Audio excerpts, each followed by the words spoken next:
주선생입니다. 엔비디아의 실적이 호조를 달리면서 다시 한번 질주하기 시작했습니다. 일부 전문가들은 시총 4조 달러 돌파 가능성도 염두에 두며 조용히 더 담고 있죠. 역시나 이 그래픽 처리 장치인 GPU의 수요가 계속 이어지기 때문인데요. 이는 AI 개발에 필수적이기 때문에 엔비디아가 AI 테마의 대장일 수밖에 없는 거죠. 그럼 과연 올 연말 연초에 큰 돈을 벌기 위해서 어떻게 투자를 해야 하는지, 또 어느 유튜버나 전문가들조차 함부로 다루지 않았던 그런 이야기를 오늘 한번 해보려 합니다. 버릴 게 없는 내용으로 알차게 구성했으니까요. 영상 끝까지 집중해주세요.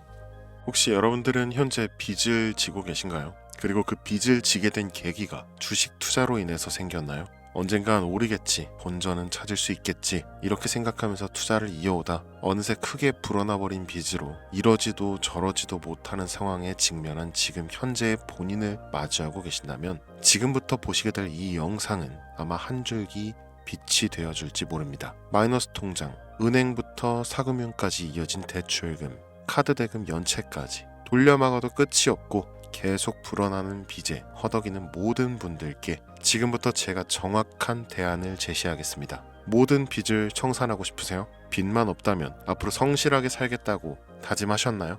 누구에게나 공평하게 주어진 인생, 역전의 기회, 주식, 코인, 부동산, 투자 100억을 벌어보겠다며 큰 소리 땅땅 치고 있지만 사실 누구보다 마음이 여린 우리 개미 투자자들은 그저 내 집 마련, 아파트 한 채를 장만해 더 이상 빚 없이 안정된 노후를 살아가기를 원했을 뿐이었습니다. 그치만 그 실패로 이어진 현실은 너무나 냉혹했고 투자 경험도 없고 지식이 부족한 상태로 주위 사람들 말이나 우연히 얻은 정보로 대출까지 받아가며 올인을 하고 보니 곤두박질 치는 내 투자 종목. 본전이라도 찾아야 된다는 심정으로 일명 물타기를 위해 추가 매수를 이어가다 보니 남은 것은 순수한 빚과 지갑 속에 넣어두었던 당첨되지 못한 로또 복권 몇 장이 전부. 결국 사채에 손댈 순 없어서 진행한 개인 회생까지. 실제 지옥이 존재한다면 이보다 더할 수는 없다는 생각이 매일 불현듯 자신을 찾아옵니다. 잠들기 전이면 잊지 않고 찾아오는 상실감과 두려움까지 끝없이 여러분들을 괴롭히는 빚더미에 대한 부담감. 지금 제가 말씀드린 이야기들이 아마도 시청 중인 여러분들 모두가 한 번씩 경험했거나 경험하고 있는 일들일 겁니다. 제가 수년 전 겪었던 일들이기도 해서 얼마나 끔찍한 나날을 보내고 계실지 잘 알고 있기도 하고요. 가족의 화목 되찾고 싶으세요? 빚 없이 평범한 일상으로 돌아가 즐거울 때는 크게 웃을 수 있는 그런 삶으로 돌아가고 싶으세요? 지금부터 수년 전 3억이라는 빚더미에 앉아 극단적인 생각까지 했었던 제가 모든 빚을 갚고 경제적 자유를 얻었던 이야기를 여러분들께 공개하겠습니다. 단 1분 1초도 버릴 게 없는 영상이니까 끝까지 집중해서 시청해 주시길 바라고요. 영상 시작 전 구독과 좋아요 지금 한 번씩 눌러주시면 행복한 나날들이 앞으로 찾아올 겁니다. 부탁드리면서 바로 영상 출발합니다.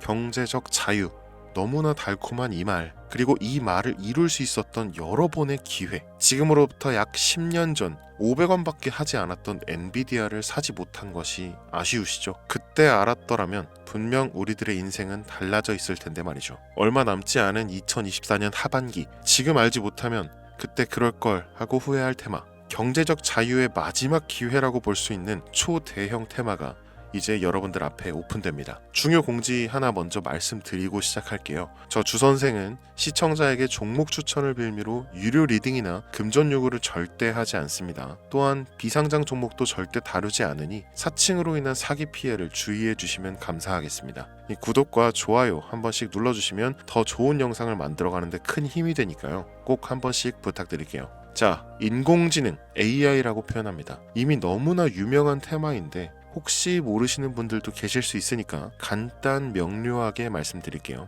인간의 학습 능력, 추론 능력, 지각 능력을 인공적으로 구현하려는 컴퓨터 과학의 세부 분야 중 하나가 되겠습니다. 이 정보공학 분야에 있어 하나의 인프라 기술이기도 하죠. 즉 인간의 지능을 모방한 기능을 갖춘 컴퓨터 시스템이며 인간의 지능을 기계들이 인공적으로 시연한 것을 이야기한다라고 짧게 정리할 수 있겠습니다. 자, 자세한 지식까지 모르더라도 인공지능 AI 하면 대부분 이게 어떤 것들인지 알고 계시는 분들은 많을 거예요. 그렇죠. 워낙 오래전부터 전 세계인들은 이 문화적인 컨텐츠로 간접적인 접촉을 하고 있었기 때문에 너무 생소하다거나 어렵게 느껴지는 부분은 없을 겁니다. 자, 그럼 이제 이 인공지능 AI 분야가 제가 말할 초대형 테마에 어떻게 녹아드는지 순서대로 쉽고 간단하게 설명드릴게요. 자, 지금부터는 하나도 버릴 게 없는 중요한 내용들이니 집중해서 들어주시면 시청자분들의 통장 잔고를 늘리는데 많은 도움이 되실 거라 생각합니다. 자, 우리 삶에 있어서 인공지능을 만날 수 있는 분야가 굉장히 많이 있죠. 예를 들면 자율주행 부분, 이 전기차라는 키워드를 넘어서 이 자율주행 기술로 테슬라의 주가가 미친 듯이 올랐었다는 건 주식을 모르는 분들도 대부분 알고 있는 사실입니다. 조금 관심을 가지고 지켜보신 분들은 생활에 가장 밀접해 있는 챗GPT 또한 경험을 해보셨을 거고요. 미리 학습된 내용과 전 세계 정보를 토대로 한 방대한 정보 시스템, 이렇듯 인공지능 분야는 2020년부터 대중들의 관심이 끊이질 않았는데도 왜 지금 2024년 하반기에 주목을 해야 되는 것일까? 이 부분이 상당히 궁금하실 텐데 결론부터 말씀드리면 본격적인 개혁의 시작, 이 완성형 단계에 대한 계획이 확립되고 투자금이 몰리는 시점이 바로 지금부터이기 때문입니다. 그걸 대변해주는 부분이 AI 자체가 올해 구글 검색 키워드에서 관심도 1위에 등극했다는 부분도 그냥 넘어갈 수는 없겠죠. 이 기존의 AI는 2021년도에 제동이 한번 걸리는 바람에 모든 사업 분야가 주춤했던 적이 있었고 또 유네스코의 권고가 있었단 말이죠. 윤리 집행, 책임 메커니즘이 필요하고 이 시스템 자체가 편향적으로 치우칠 가능성이 크다. 쉽게 얘기해서 개발자와 소비자에게 요구되는 윤리의식의 확립이 강력하게 필요하다고 권고를 했었습니다. 이 유네스코의 권고는 국제적인 협약 보증이 있는 국가 기업이 나서지 않는 이상 더 앞으로 나아가기 힘들지 않을까 하는 투자 심리 또한 위축되는 현상을 겪어야만 했었는데 인간 그리고 과학자의 욕망은 끝이 없다고들 하죠. 이 구글과 마이크로소프트를 주축으로 흐름이 끊기지 않고 이어져 온 AI 연구는 결국 하나둘씩 그 결실의 열매를 맺게 됩니다. 그리고 지금 말씀드릴 테마가 바로 이제 곧 열매를 맺게 될 결실의 산물입니다. 여러분 코로나 팬데믹 기억하시죠? 이 전 세계적인 질병의 탄생으로 인해 모든 나라의 경제가 박살이 났고 그 와중에 임상실험 결과 나온다 하는 기업들은 상한가 2번, 3번 맞으면서 분명한 바이오의 대부흥기가 왔었죠. 그런데 그때 주식했던 분들은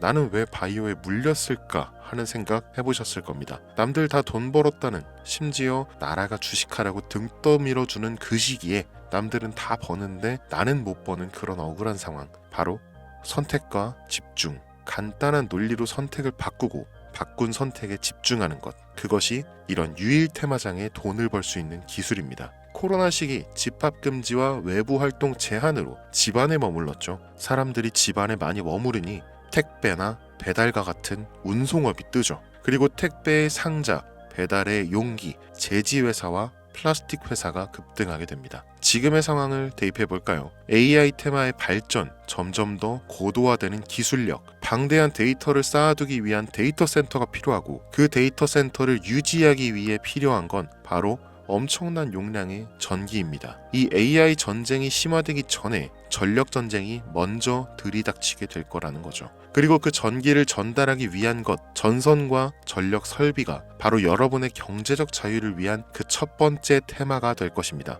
왜 오르는지는 방금 설명드렸고 혹시라도 추가적인 상세 정보가 알고 싶으신 분들은 영상 하단 링크를 통해 연락처 남겨주시면 따로 보내드리는 걸로 하고요. 이제 여러분들이 가장 궁금해하시고 이번 영상에서 중요한 키포인트, 이 수많은 전선과 전력 설비 관련주 중에 어떤 게 AI 전산 처리 데이터 센터와 관련이 있고 그 중에서도 주목해야 되는 종목은 어떤 건지 지금 바로 보여드리겠습니다. 첫 번째 종목, 광명전기입니다. AI가 국가적 사업으로 반영되고 발전된다면 주요 매출처가 한국전력공사인 종목이 가장 큰 수혜를 받겠죠. 전력난의 심화가 진행될수록 데이터 센터의 필요성이 더 커질수록 더더욱 빛을 발할 종목이라고 개인적으로 평가하고 있습니다. 다음 두 번째로는 재룡전기입니다. 변압기 생산업체로 데이터 센터 수요 증가에 따른 변압기 시장에서 큰 성장을 이루고 있습니다. 이 데이터 센터의 전력 소비량이 증가함에 따라 변압기 수요도 급격히 늘어나고 있으며 이는 재룡전기의 매출과 실적 개선으로 이어지면서 꾸준히 좋은 모습을 보여줄 거라 생각되죠. 다음은 세 번째 종목입니다. 일단 젠슨왕 사진이 화면에 보이시죠? 바로 너무나 연관성이 깊은 히든 종목이기 때문에 먼저 보여드리게 됐고요. 이 마이크로소프트사의 CEO 사티아 나델라의 절대적인 지지를 받는 종목이기도 합니다. 벌써 두 인물의 관계도를 봤을 때에는 폭등은 당연히 여겨지겠다 싶을 정도의 힌트로 보여지시죠. 자, 앞선 종목들에 비해 수십 배의 폭등 가능한 잠재력을 지니고 있는 게 AI와 데이터 센터 그리고 전력 설비와 반도체에도 직간접적으로 개입해 있고 신규 상장되어서 기업 매출액이 아직 공개되지 않았음에도 불구하고 거친 매집의 모양새를 보여주고 있죠. 이 국내에는 아는 사람이 없다시피 해서 알고 있는 전문가들도 서로 좀 쉬쉬하고 있는 상황입니다. 알고 있는 전문가들은 제2의 엔비디아, AMD로 부르고 있고 향후 3년 안에 4만 프로 즉 400배 이상의 상승세를 보여줄 것으로 예상하고 있죠. 이 정도의 상승률은 어떤 종목도 정말 쉽게 나올 수 없는 가치를 지니고 있는 거죠. 자, 바로 이 종목을 지금부터 여러분들 모두에게 제가 공유해 드리겠습니다. 단 일반적인 종목이 아닌 만큼 제가 현재 실시간 방송에서는 종목명을 이렇게 모두 가려놨습니다. 이 기존 구독자분들은 아시겠지만 제가 그동안 많은 종목들을 공유하고 수익을 함께 올리면서 사칭, 사기꾼들에게 이용된 경우가 너무 많았습니다. 제가 아닌데도 불구하고 주선생이 종목을 준다면서 금전 피해를 입었다 등등 너무 심각했어요. 추가로 이런 유료방 업자들까지 제가 공유한 종목들을 가져다가 돈을 받고 팔아먹는 행위에 대한 워낙 많은 제보가 이어졌기 때문에 지금 이 영상에서 히든 카드는 공개하지 못하는 점 양해 부탁드립니다. 물론 업자가 아닌 모든 순수한 시청자분들께는 오늘의 신테마 종목 아낌없이 공유할 예정입니다. 이 엔비디아와 마이크로소프트 CEO가 연관된 올 하반기 최대 수혜 테마인 AI에서 파생된 히든 종목, 전문가들이 400배 이상의 상승을 예상하는 신규 상장 종목, 지금부터 공유받는 방법 알려드릴게요. 이 화면에 보이는 제 개인 번호 010-8243-9233 이쪽으로 문자 보내주시면 되는데요. 이 영상을 보신 구독자님들인지 제가 확인을 해야 하니까 트럼프 이렇게 세 글자를 남겨주시면 한 분 한 분 빼놓지 않고 전부 확인해서 순차적으로 공유드리도록 할게요. 예, 혼자 진행하는 상황이다 보니 답장이 조금 늦어지는 경우가 있는데 제가 꼭 보내드리니까 답변이 늦어진다고 초조해하실 필요 전혀 없어요. 추가로 이런 분들이 또 있습니다. 지금까지 여기저기 문자 다 보내봤는데 정보 공유 받아본 적이 없다. 정보 준다는 거 다 거짓말이다. 네, 저는 단 한 번도 공유를 안 한 적이 없습니다. 그냥 지금까지 제 채널을 만나지 못하셨을 뿐이에요. 그런 걱정 전혀 하실 필요가 없겠습니다. 제 채널 걸고 말씀드릴게요. 이 현재 장이 어떤 식으로 흘러가건 큰 돈을 벌 수 있는 기회는 주식판에 계속 남아 있습니다. 그 어떤 것도 걱정하지 마시고 2024년도 말 주선생과 함께 하셔서 각종 테마부터 단타 종목까지 다양한 수익을 계속해서 공유드릴 것을 약속드립니다. 긴 시간 시청해주신 여러분 감사합니다. 지금까지 주선생이었습니다.